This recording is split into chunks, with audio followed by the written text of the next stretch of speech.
Let's learn about assigning values in programming.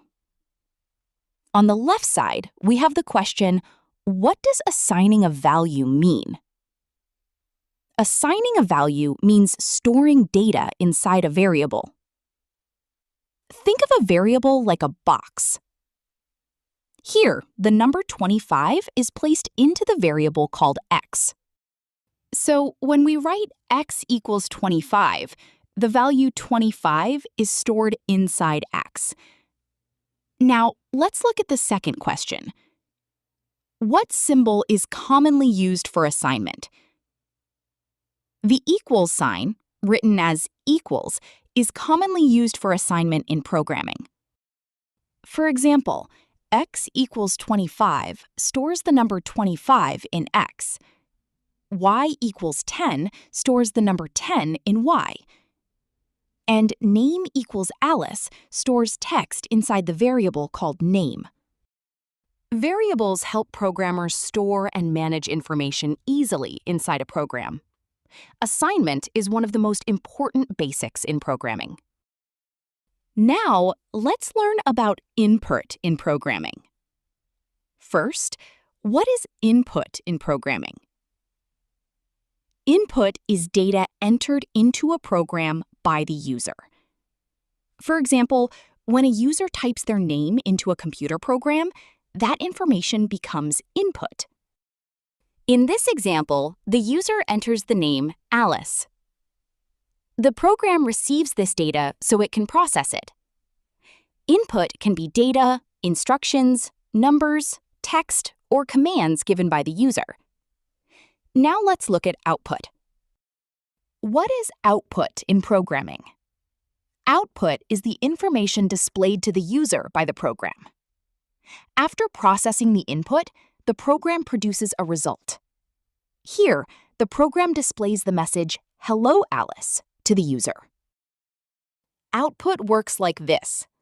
The user gives input, the program processes the data, and then the program produces output. Input and output are very important because they allow users and programs to communicate with each other. Okay, now let's learn about processing and meaningful variable names in programming. First, what is processing in a program? Processing means performing calculations or operations on data. A program takes input data, processes it, and produces an output result. For example, if A equals 12 and B equals 5, the program can add them together to produce 17. Programs can perform many operations, such as addition, subtraction, multiplication, and division. Processing helps turn raw input data into useful information. Now let's look at variable names. Why must variables have meaningful names? Meaningful variable names clearly describe the data they store. For example, student age stores the age of a student.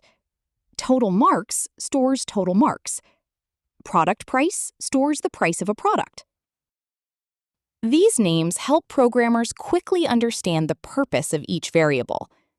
Poor variable names like X, T, or P are not descriptive and can cause confusion. Meaningful names also improve readability, teamwork, and program maintenance. Good variable names make code easier to read, understand, and manage. Now let's learn about data types and type conversion in programming. First, what happens if the wrong data type is used? If the wrong data type is used, the program may produce errors or incorrect results. For example, storing a decimal number inside an integer variable can remove the decimal part. If we write int x equals 3.14, the output may become 3 instead of 3.14. Another example is storing text inside a number variable. If a program tries to store the word Alice inside an integer variable, a type error can occur, and the program may crash. Using text in mathematical calculations can also produce incorrect results. That is why choosing the correct data type is very important for accurate and reliable programs. Now, let's look at type conversion. What is type conversion? Type conversion changes data from one data type to another. For example, an integer value like 100 can be converted into a real or floating point value like 100.0.